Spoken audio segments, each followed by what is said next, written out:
Alors, Monsieur Chartier, vous présentez vos livres dans le cadre du Salon du livre gourmand de Montréal en Lumière. Des livres, bon, évidemment, papier et molécules, où il y a des recettes, des accords, mais vins. Mais moi, ce que j'aime dans votre travail, c'est cette analyse-là, des goûts qui se mélangent ensemble. Par exemple, qu'est-ce que l'ananas a en commun avec la fraise ou la menthe et le sauvignon blanc? Comment vous arrivez à ces mélanges-là? Est-ce que c'est de l'essai-erreur? Est-ce que c'est scientifique? C'est des années d'expérience? Comment vous y arrivez? Bien, c'est un peu tout ça. On goûte, on fait des essais. Ça, je le fais depuis toujours. Je prends des notes.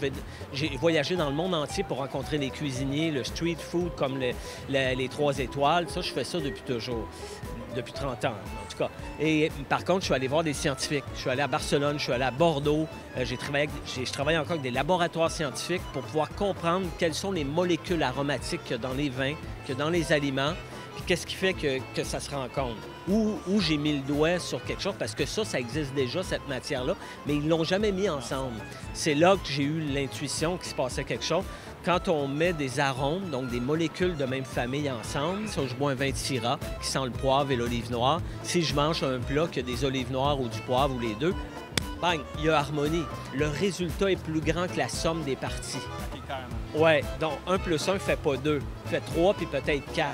Et dans notre bouche, ça veut dire « wow ». Le wow factor, il est là. Donc, les arômes sont plus importants que l'acidité, le salé, le sucré et l'amer, ce qu'on nous a montré depuis toujours. Si on prend, par exemple, le livre Papier et molécules, quelle trouvaille qui a été la plus difficile à aller chercher? Quel accord, mets, vin, saveur que vous y attendiez pas du tout et ça a donné un résultat spectaculaire? Ah, j'adore cette question-là parce que la figue séchée et le Xérès Fino.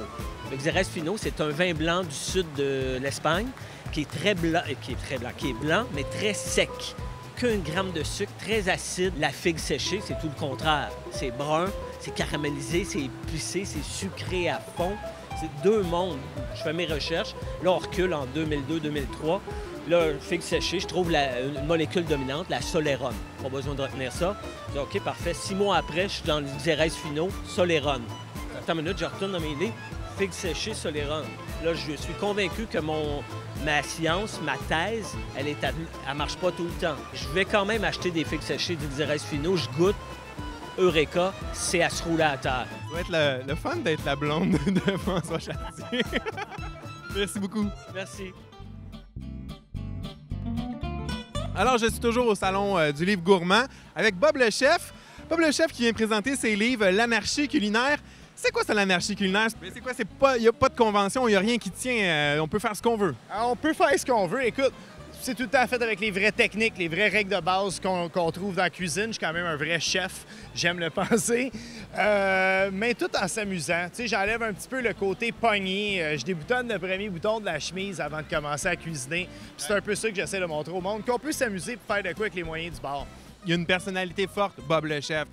Tout de suite, on pense à tes recettes. On pense aussi au bacon. Y en a-tu encore toujours autant dans tes volumes? Plus les volumes, l'anarchie culinaire avance, est-ce qu'il y a toujours autant de bacon? Il y en a, mais pas en profusion, par exemple. C'est sûr, je suis reconnu surtout pour des recettes un peu plus trash qu'à l'habitude, mais il faut se rappeler aussi qu'une fois par année, je passe 1 mois végétarien au complet. Fait que j'essaie le yin et le yang.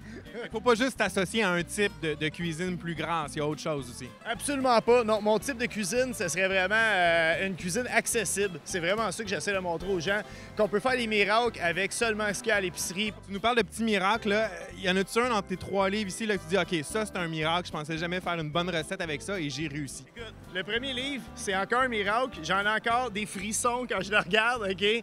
Je me souviens comment on a fait ça. Je veux dire, on a fait ça 4 amis d'enfance ensemble. Je trouve que c'est un livre qui explique vraiment bien les bases de la cuisine. Je veux dire, on te dit qu'est-ce que tu as besoin dans tes armoires, qu'est-ce que tu vas avoir dans ton frigo.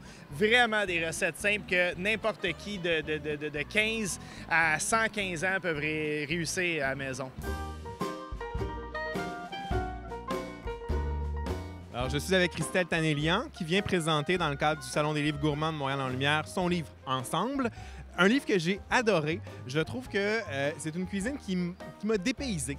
De par son utilisation des fines herbes, des plats aussi un peu plus raffinés, végétariens, que j'ai beaucoup aimé. Comment vous sélectionnez vos recettes?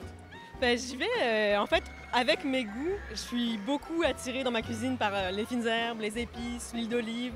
C'est en fait la cuisine de mes origines, puis influencée par mes voyages. Fait que Je fais un amalgame de tout ça, puis c'est ça qui se retrouve dans mon livre et dans mon travail. C'est ça, parce qu'il faut le dire, vous êtes d'origine libanaise, syrienne, arménienne, donc il y a plusieurs cultures qui se rencontrent dans ce livre-là. Vous les avez pris comment? Dans des voyages, avec vos familles? C'est la tradition? Avec ma famille, beaucoup. C'est des cuisines. J'ai des recettes de famille que j'ai réinterprétées ou que j'ai aussi voulu transmettre telles quelles pour continuer à les faire vivre. Puis j'ai des recettes influencées de mes voyages. J'ai vécu à Barcelone, j'ai vécu en Irlande, en Pologne. Il y a comme tout ce melting pot-là qui se retrouve dans le livre. Parlez-moi d'une des recettes dont vous êtes les plus fiers dans votre livre.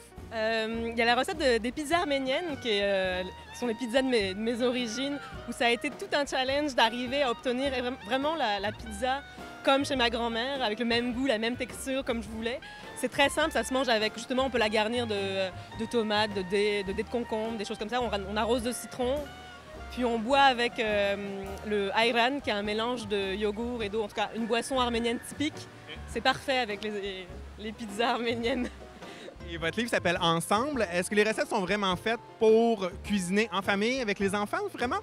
Avec les enfants et pour les enfants, j'ai des amis, moi, qui sont des jeunes trentenaires avec des enfants. Ils me disent qu'ils font les recettes du livre pour leurs enfants, avec eux aussi, puis que c'est apprécié. Moi, c'est sûr que je conseille de cuisiner avec sa famille, avec ses amis, et juste d'avoir du fun, de pas se prendre la tête, c'est ça, d'aimer cuisiner simplement, ensemble, de le partager ensemble. Puis c'est pour ça qu'il s'appelle comme ça, ce livre. C'est juste comme le plaisir de partager, finalement. Merci beaucoup, Christelle.